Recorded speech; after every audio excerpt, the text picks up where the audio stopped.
ఈరోజు ఏదైతే జనసేన కార్యాలయంలో జరిగినటువంటి సభ మనం చూసుకోవచ్చు. టీడీపీ జనసేనకు సంబంధించినటువంటి ఒక కేడర్తో సమావేశమైనటువంటి ఒక సక్సెస్ఫుల్గా సాగినటువంటి పరిస్థితి నిన్న మనం చూసాం. ఏదైతే ఎంపీ లావు కృష్ణదేవరాయలు అదేవిధంగా అరవింద్ బాబు కూడా పాల్గొన్నారు. మరి కపిలవాయి విజయ్ కుమార్ కూడా పాల్గొన్నటువంటి పరిస్థితి. పూర్తి స్థాయిలో ఇప్పటి వరకు వైసీపీకి సంబంధించినటువంటి గోపిరెడ్డి శ్రీనివాసరెడ్డి వర్గం అసత్య ప్రచారానికి ఈ సమావేశం చెక్ పెట్టిందని చెప్పుకోవచ్చు. ఎందుకంటే ఇప్పటి వరకు అనేక పోస్టులు పెడుతున్నారు. అటు కమ్మ సామాజిక వర్గం కానీ జనసేన పూర్తి స్థాయిలో కలిసి వచ్చే అవకాశం లేదంటూ కూడా సంబరాలు చేసుకున్నటువంటి నేపథ్యంలో ఈ సమావేశం చెక్ పెట్టింది. ఎలా చూడాలంటారు? రైట్ పిఆర్ నాయుడు, నిజంగానే మరి నిన్న టీడీపీ జనసేన బీజేపీ ఉమ్మడిగా ఐక్యంగా ఎలాగైనా సరే ముందుకు వెళ్ళాలని అందరం కలిసి ఈసారి ఎలాగైనా సరే నరసరావుపేట గడ్డ మీద తెలుగుదేశం పార్టీని టీడీపీ అభ్యర్థి చదలవాడ అరవింద్ బాబుని గెలుపుకు ప్రతి ఒక్కరు కృషి చేయాలని చెప్పేసి నిన్నైతే ఐక్యంగా ముందుకు వెళ్ళడానికి ఒక ప్రణాళిక అయితే సిద్ధం చేసినట్టు తెలుస్తుంది. వెంకట్, మనం ఒక్కటి చూసుకోవచ్చు. నిన్న స్పష్టంగా చెప్పారు ఏదైతే జనసేన పార్టీకి సంబంధించినటువంటి జిల్లాని ఖచ్చితంగా క్యాడర్ మొత్తం అరవింద్ బాబుతో కలిసి రావాలి. రాబోయేటటువంటి ఎన్నికలు కానీ ప్రచారం కానీ పోల్ మేనేజ్మెంట్ కానీ పూర్తి స్థాయిలో అండగా ఉండాలి. ఏదైతే మరి ఉమ్మడి కూటమి అధికారంలో తీసుకురావాలి. అటు చదలవాడ అరవింద్ బాబుని కూడా గెలుపు చేయాలి. నిన్న స్పష్టంగా చెప్పారు టీడీపీ ఇన్ఛార్జ్ చదలవాడ అరవింద్ బాబు. అటు క్యాడర్కి పూర్తి స్థాయిలో ప్రభుత్వం వచ్చిన తర్వాత ఆదుకుంటాను. అదేవిధంగా ఎవరైతే జనసేన పార్టీకి సంబంధించినటువంటి జిల్లానికి కూడా ఖచ్చితంగా సముఖత స్థానం కూడా ఇస్తానని స్పష్టం చేసినటువంటి పరిస్థితుల్లో రాబోయేటువంటి ఎన్నికల్లో ప్రతి ఒక్కరికి న్యాయం చేస్తానంటూ కూడా చెప్తూ ఇది ఎలా చూడాలంటారు? రైట్ పిఆర్ నాయుడు, ఏదైనా సరే ఈసారి ఈ ప్రణాళిక ఈ ఐక్యత కూటమి చూస్తుంటే ఈసారి ఎలాగైనా సరే నరసరావుపేట గడ్డ మీద తెలుగుదేశం పార్టీని ఎలాగైనా గెలిపించాలన్నదే ప్రథమ లక్ష్యంగా కనిపిస్తున్నటువంటి పరిస్థితి అయితే మనకి స్పష్టంగా కనిపిస్తుంది. ఒక్కసారి మనం విజువల్స్లో స్పష్టంగా చూసుకోవచ్చు వెంకట్. ఏదైతే మరి ఈ అక్కడ మనం చూస్తున్నాం సభ మీద ఎంపీ లావు కృష్ణదేవరాయలు కపిలవాయి విజయ్ కుమార్ గారితో పాటు అటు జిలాని కానీ అటు క్యాడర్ కూడా ఆ పట్టణానికి సంబంధించినటువంటి కమిటీ మెంబర్స్ కూడా కూర్చున్నారు. పూర్తి స్థాయిలో విజువల్స్లో కూడా మనం స్పష్టంగా క్యాడర్ ముఖ్యమైన క్యాడర్ మొత్తం కూడా హాజరైనటువంటి పరిస్థితి మనం ఆ విజువల్స్లో స్పష్టంగా చూసుకోవచ్చు. క్యాడర్ మొత్తం కూడా జిలాని మొత్తం అక్కడికి చేరుకున్నారు. వారు స్పష్టమైన వైఖరి అయితే ప్రకటించినటువంటి పరిస్థితి కనపడింది. నిన్న అరవింద్ బాబు స్పీచ్ కానీ అటు చదలవాడ అరవింద్ బాబు వారికి ఇచ్చినటువంటి భరోసా పూర్తి స్థాయిలో ఒక నమ్మకాన్ని కలిగించిందని చెప్పుకోవచ్చు. ఎందుకంటే లావు కృష్ణదేవరాయలు కూడా ఖచ్చితంగా చెప్పారు అసత్య ప్రచారాలని నమ్మొద్దు, వైసీపీ సోషల్ మీడియాను కూడా ఎదుర్కోవాలని కూడా ఒక స్పష్టమైన ఆదేశాలు అయితే చెప్పినటువంటి పరిస్థితి. పెద్దల సహకారంతో ఎప్పటికప్పుడు వైసీపీ అసత్య ప్రచారాలను తిప్పుకొట్టాలంటూ కూడా ఎంపీ నిన్న ఒక వ్యాఖ్యలు అయితే చేసినటువంటి పరిస్థితి.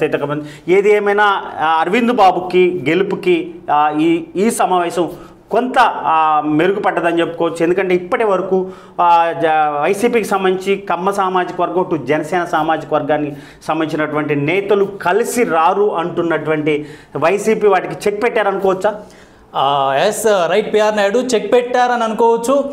ఇటు టీడీపీ అభ్యర్థి డాక్టర్ చదలవాడ అరవింద్ బాబు కూడా ప్రతి ఒక్కరిని కలుపుకొని పోయి ఈసారి ఎలాగైనా సరే ఇటు అన్ని వర్గాల వారిని కలుపుకొని పోయి ఈసారి ఎలాగైనా సరే టీడీపీ పార్టీని నరసరావుపేట నియోజకవర్గంలో ఈ పల్నాటి గడ్డపై ఎలాగైనా సరే టీడీపీ జెండా ఎగరవేయాలన్నదే ప్రథమ లక్ష్యంగా కనిపిస్తున్నటువంటి పరిస్థితి అయితే స్పష్టంగా కనిపిస్తుంది. Yes right.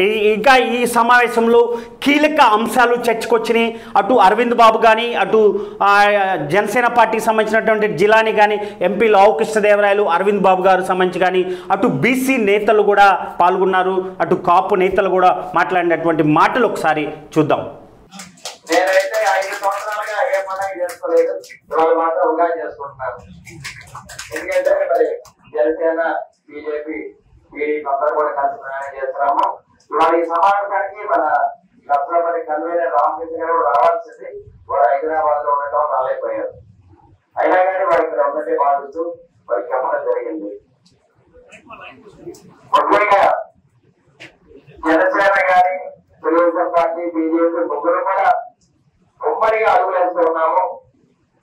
అడుగులు తప్పబడకుండా మనం ముందుకెళ్ళాలి. అడుగులు తప్పబడాలని వైసీపీ వాళ్ళు కానీ వాళ్ళ నాయకులు సోషల్ మీడియా వాళ్ళు ప్రయత్నం చేస్తున్నారు. దాన్ని మనం గుర్తుకొట్టాలి. ఎందుకంటే జనసేన సోషల్ మీడియా కూడా చాలా బలంగా ఉంది. మీరు తిప్పుకోగలరు. ఈ విషయంలో మీరు ఎక్కడ నాకు అండగా ఉండాలి. అదేవిధంగా సీట్ల విషయంలో నాకు సీట్లు రాకపోయినా సుధాని గారికి వచ్చిన నేను దగ్గరుండి ఆయనకి అండగా ఉండి ఆయన గెలిపిస్తానని చెప్పి మరోసారి మన మీటింగ్ లో ఉమ్మడి మీటింగ్ చెప్పడం జరిగింది. అదేవిధంగా నాకు కూడా 3 లిస్టుల పేరు లేదు. చాలా మంది అన్నా నాకే సీట్ రాలేదు, మరి నా పైన పర్లేదన్న. నేను భయపడలేదు, కొండిగా ఉన్నా. మన కష్టం, మనకున్న ధైర్యం, నాకున్న మరి జనసేన వేరే మహిళలు కానీ టీడీపీ మహాశక్తి కానీ వీళ్ళందరూ కూడా అంతగా ఉన్నారు కాబట్టి మనమందరం కూడా ఎవరైతే కష్టపడతారో, ఎవరైతే ప్రతిపాదన పనిచేస్తారో వాళ్ళు తప్పనిసరిగా ఆదరిస్తారని చెప్పి తెలియజేయడం జరిగింది. ఎక్కడ కూడా మీకు గౌరవం తగ్గకుండా మిమ్మల్ని కాపాడుకుంటే ముందుకెళ్ళే బాధ్యత మాది, నాది. మీ అందరూ బాగుంది. మా ఎంపీ గారిని గుర్తుపెట్టుకోండి. అదేవిధంగా అందరూ కూడా మరి ఉగాది శుభాకాంక్షలు, అదేవిధంగా రంజాన్ శుభాకాంక్షలు తెలియజేస్తూ మనం అందరం కూడా చాలా సంతోషకరమైన వాతావరణంలో ఉగాది పండుగ చేస్తున్నాము.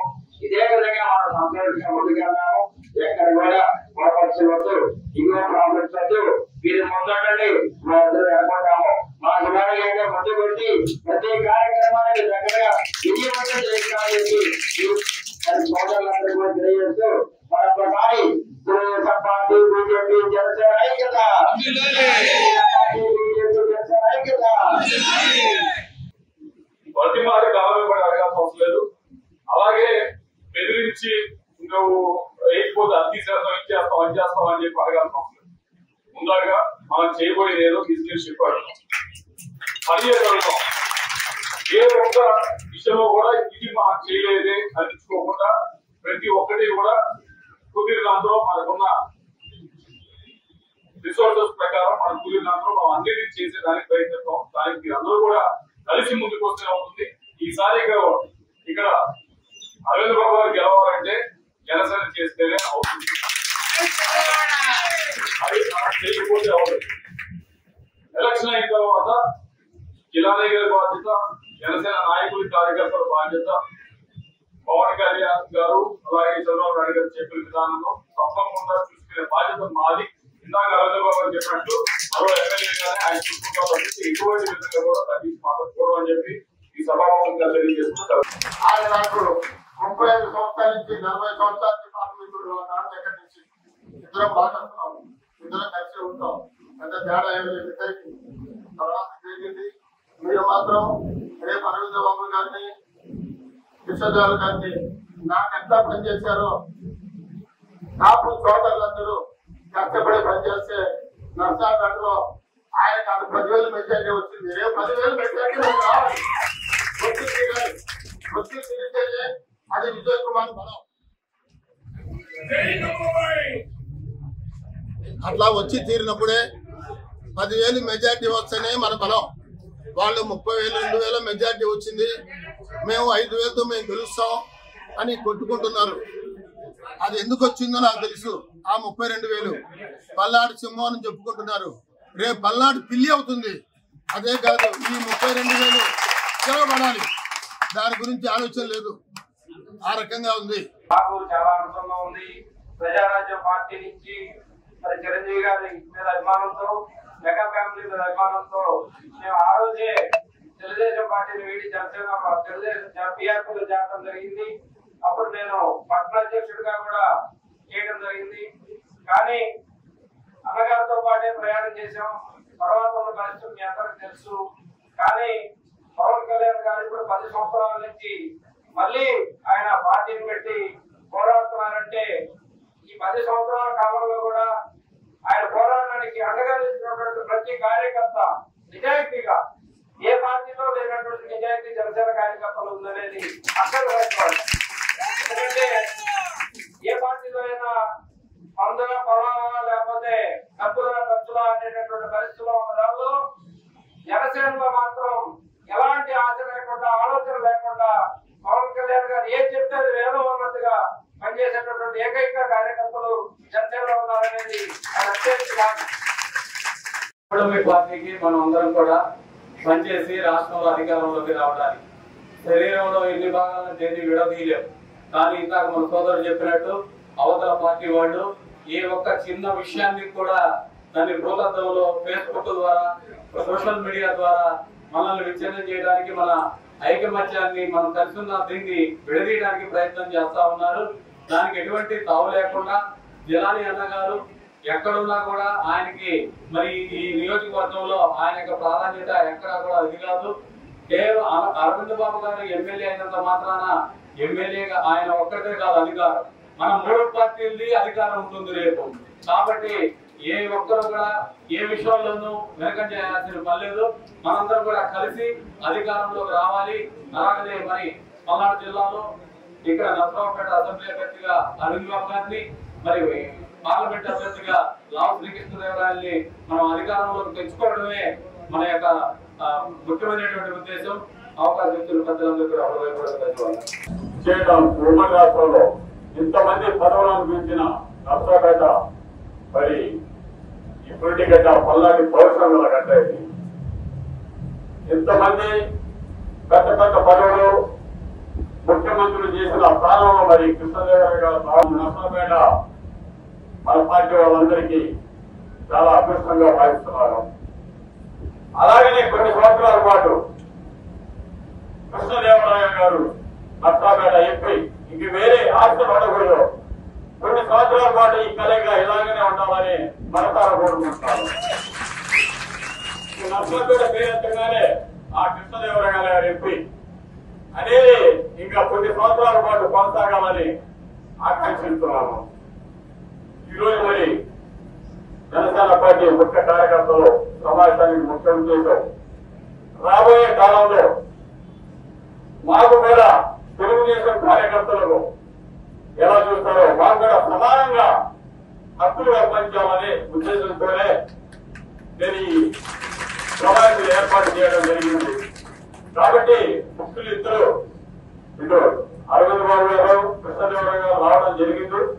వాళ్ళిద్దరు కూడా మనకు హక్కు అడుగుతున్నాం అంటే హక్కుని మీరు ప్రధానంగా మీరు నిర్ణయించుకొని మాకు చెప్పాలని మేము కోరుకుంటాం. అలాగే గత 2009 నుంచి